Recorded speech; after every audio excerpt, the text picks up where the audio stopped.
Dan lawan daripada ikhlas adalah riya dan sum'ah. Ingin dilihat dan ingin didengar untuk mendapatkan pujian dan sanjungan. Dan hendaknya kita camkan dalam hati kita bahwa sebuah ibadah itu bernilai di sisi Allah dan diterima oleh Allah. Salah satu syaratnya adalah keikhlasan. Tanpa keikhlasan, ibadah yang mulia, ibadah yang besar menjadi sia-sia, bahkan pelakunya terancam dengan siksaan yang luar biasa. Dan itu hal yang sangat dikhawatirkan oleh Rasulullah sallallahu alaihi wasallam. Dalam sebuah hadis Nabi bersabda, "Inna akhwafa ma akhafu alaikum asyirkul asghar." Sesungguhnya sesuatu yang paling aku khawatirkan kepada kalian. Siapa kalian di sini? Para sahabat beliau yang tidak diragukan lagi akan keikhlasan mereka dalam beribadah. Orang-orang yang serius dalam beragama, bukan orang-orang yang lebay. Ya. Nabi menyatakan hal yang paling aku khawatirkan kepada kalian. Dalam hadis yang lain bunyinya, lebih aku khawatirkan daripada fitnah Dajjal adalah syirik kecil.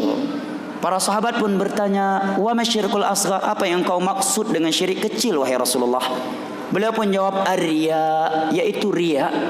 Ingin dilihat dalam beribadah. Yusalli ahaduhum fayuzayyinu salatu lima yarahu ahadun. Di mana ada salah satu di antara kalian salat, kemudian dia indah-indahkan salatnya karena ada orang yang sedang melihatnya. Kalau lagi di depan halayak ramai, diindah-indahkan panjang bacaannya, seakan-akan yang sedang dia bacakan Al-Baqarah, padahal Al-Ikhlas dia ulang-ulangi sudah sebanyak 20 kali. Tapi kalau solat sendirian, langganan tetap Al-Ikhlas, inna a'tainakal kautsar, paling panjang alhaakumut takatsur. Ya. Maka Nabi menyatakan ini yang paling aku khawatirkan. Ada calon mertua, solat di depan calon mertua, panjang-panjangkan, khusyuknya luar biasa. Ya, mulutnya masya Allah luar biasa. Rupanya ada harapan calon mertua di samping. Ya. Kepala ya atau komandan, atasan di samping. Dia indah-indahkan. Ini riya namanya. Dan pelaku riya, Nabi sebutkan mereka yang pertama kali dilempar ke dalam api neraka di hari kiamat. Di dalam sebuah hadis yang diriwayatkan oleh Imam Muslim dari Abu Hurairah radhiyallahu anhu. Ini hadis yang sangat besar ya jamaah. Mari kita renungi. Dan ini menjadi teguran bagi kita semua. Saya yang berbicara dan antum semua yang sedang mendengar. Tidak ada di antara kita yang merasa aman. Jangan ada di antara kita yang merasa aman dari sifat riya. Kenapa saya katakan demikian? Karena seorang ulama tabi'in yang bernama Ibnu Abi Mulaikah, beliau menyatakan dalam riwayat Al-Imam Al-Bukhari, adraktu 30 min ashabi Rasulillah sallallahu alaihi wasallam kulluhum yakhafu ala nafsihi nifaq. Saya telah bertemu, telah belajar kepada 30 sahabat Nabi, kata Ibnu Abi Mulaikah. Saya dapati seluruh mereka khawatir dirinya itu sebagai munafik. Mereka khawatir ada bibit kemunafikan di dalam hatinya. Siapa jamaah? 30 para sahabat Nabi yang beliau dapatkan, semua mereka demikian. Hasan Al-Basri menyatakan, ma khafahu illa mu'min wa ma aminahu illa munafiq. Tidak ada yang takut kepada riya, kepada kemunafikan kecuali seorang mukmin sejati, dan tidak ada yang merasa aman dari kemunafikan, dari riya kecuali dia munafik, pelaku riya. Kata Hasan Al-Basri, seorang ulama tabi'in dari Basrah. Mari kita renungi hadis yang berikut ini tentang ancaman terhadap orang-orang yang riya dalam beribadah, dan jadikan setiap kita ini yang mendengar ini adalah salah satu dari orang yang terancam dengan hadis ini kalau tidak merealisasikan isi hadis tersebut. Saya maupun jamaah semuanya. Dalam riwayat Imam Muslim dari Abu Hurairah radhiyallahu an, Nabi bersabda, inna awalan nati tusa'ira bihimun naru thalathatun. Sesungguhnya manusia yang pertama kali diseret kemudian dilempar ke dalam api neraka ada 3 manusia.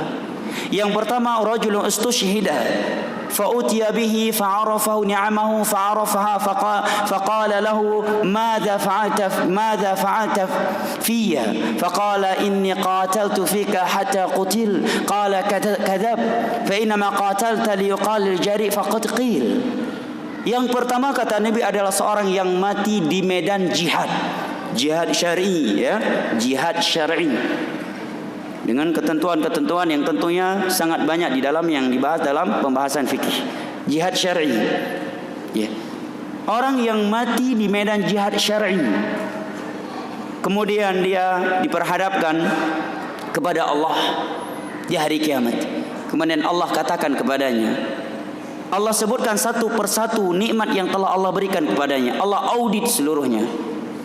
Dia pun mengakui bahwa telah menerima seluruh nikmat tersebut. Kemudian Allah bertanya kepadanya, apa yang telah kamu perbuat untukku dengan nikmat-nikmat tersebut?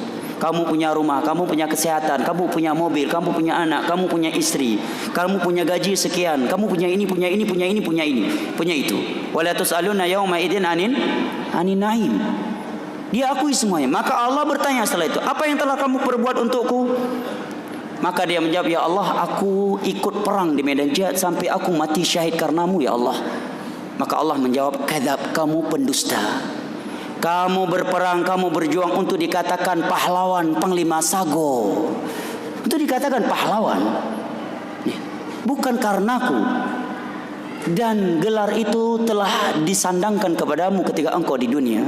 Kemudian kata Nabi, fa umira bihi fasuhiba ala wajhi fayulqa fi nari jahannam.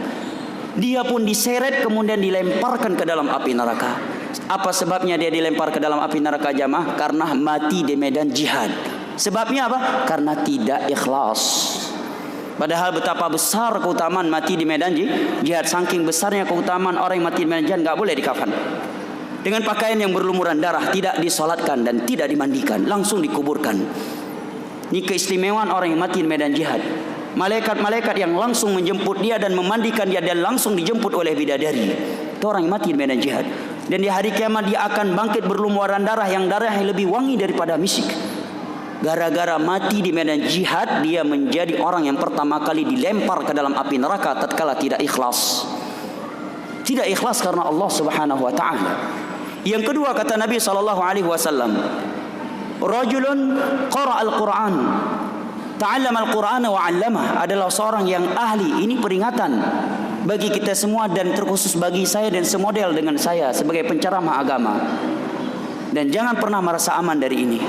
Nabi menyatakan orang yang belajar Al-Quran, belajar agama dan dia ajarkan agama kepada manusia, pada hari kiamat dia diperhadapkan kepada Allah. Kemudian Allah audit satu persatu nikmat yang telah Allah berikan kepadanya. Fa'arafahu ni'amahu fa'arafaha. Faqala madza 'amilta fiyya? Qala qara'tu fika al-Qur'an wa ta'allamtu fika al-Qur'an aw 'allamtuhu. Qala kadzabta innama ta'allamta al-Qur'an wa qara'ta al-Qur'an liyuqal qari liyuqal 'alim faqad qil fa umira biha fasuhiba 'ala wajhihi fayulqa fi nari jahannam.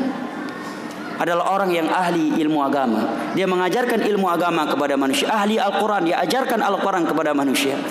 Kemudian Allah audit satu persatu dari nikmat yang pernah Allah berikan kepadanya selama dia hidup di dunia. Dia pun mengakui itu semuanya. Kemudian Allah bertanya kepadanya, apa yang telah kamu perbuat untukku? Dia pun menjawab, ya Allah, aku telah belajar agama, aku belajar Al-Quran, dan aku telah mengajarkannya kepada manusia karenamu ya Allah. Maka Allah menjawab, kadzab, kamu pendusta.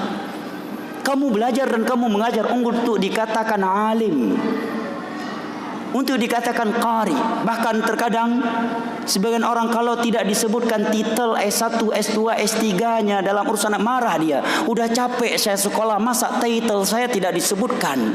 Masya Allah, ini bentuk perealisasian terhadap buah keikhlasan.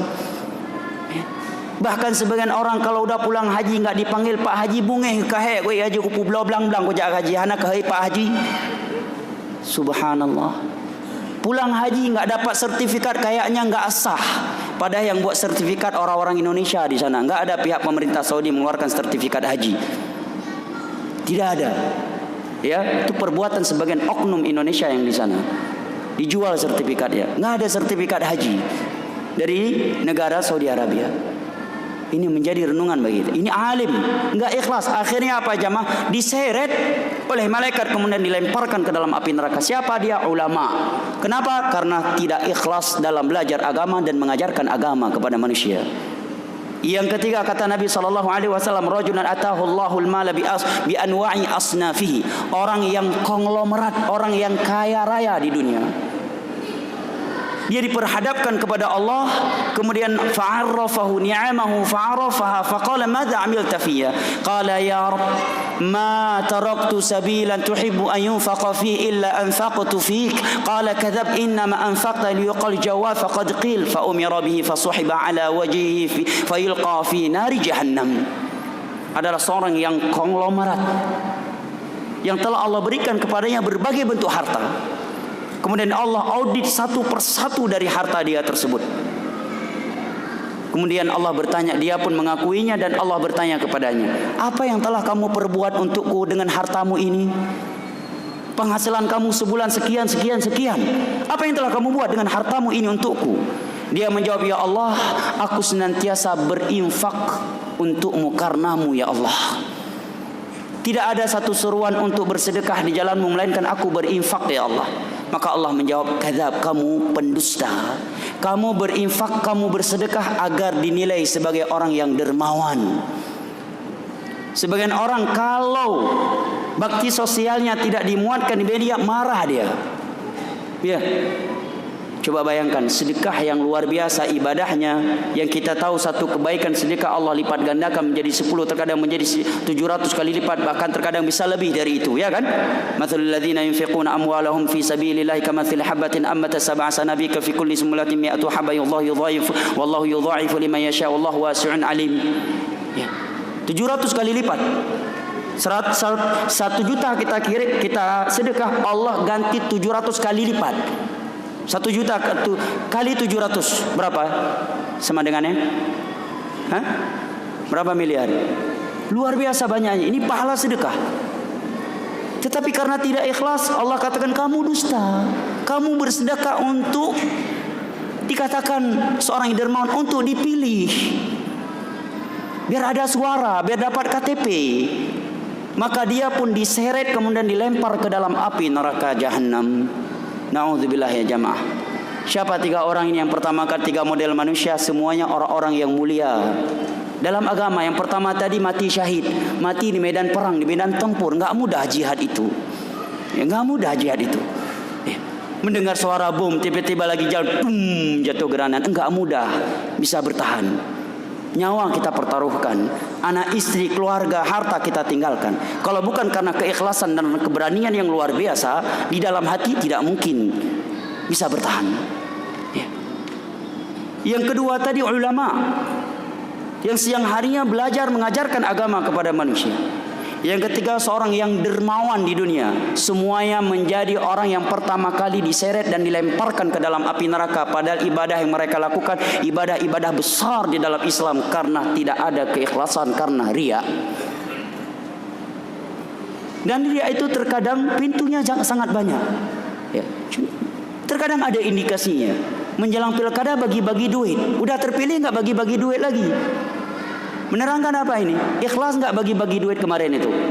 Kalau ikhlas kenapa menjelang itu saja bagi-bagi, kan? Ya. Coba perhatikan. Gara-gara sedekah diseret dan dilemparkan kepada api neraka. Yang kedua, gara-gara mati di medan jihad diseret dan dilemparkan ke dalam api neraka. Yang ketiga, gara-gara belajar dan mengajarkan ilmu agama diseret dan dilemparkan ke dalam api neraka karena riya. Dan jangan pernah di antara kita merasa mudah ikhlas itu. Imam As-Thawri, seorang ulama besar semasa dengan Imam Syafi'i, kata beliau, ma'alajtu syai'an ashadda alayya min niyati. Sungguh tidak ada sesuatu yang lebih sulit aku luruskan, aku obatkan, aku obati, aku benarkan selain daripada niat. Hati. Oleh karena itu hati dalam bahasa Arab adalah qalbun. Karena dia inqalaba yanqalibu, suka berbolak-balik hati itu. Tadinya udah keluar dari rumah, niatnya ikhlas, pas dilihat orang lain udah beda lagi. Dan pintu riya itu sangat-sangat halus. Apabila 30 sahabat Nabi yang didapati oleh Ibnu Abi Mulaikah, mereka khawatir dirinya itu munafik.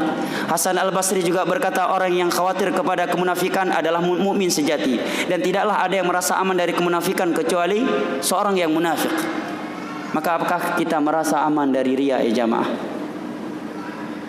Apalagi di masa kita ini pintu riya sangat banyak.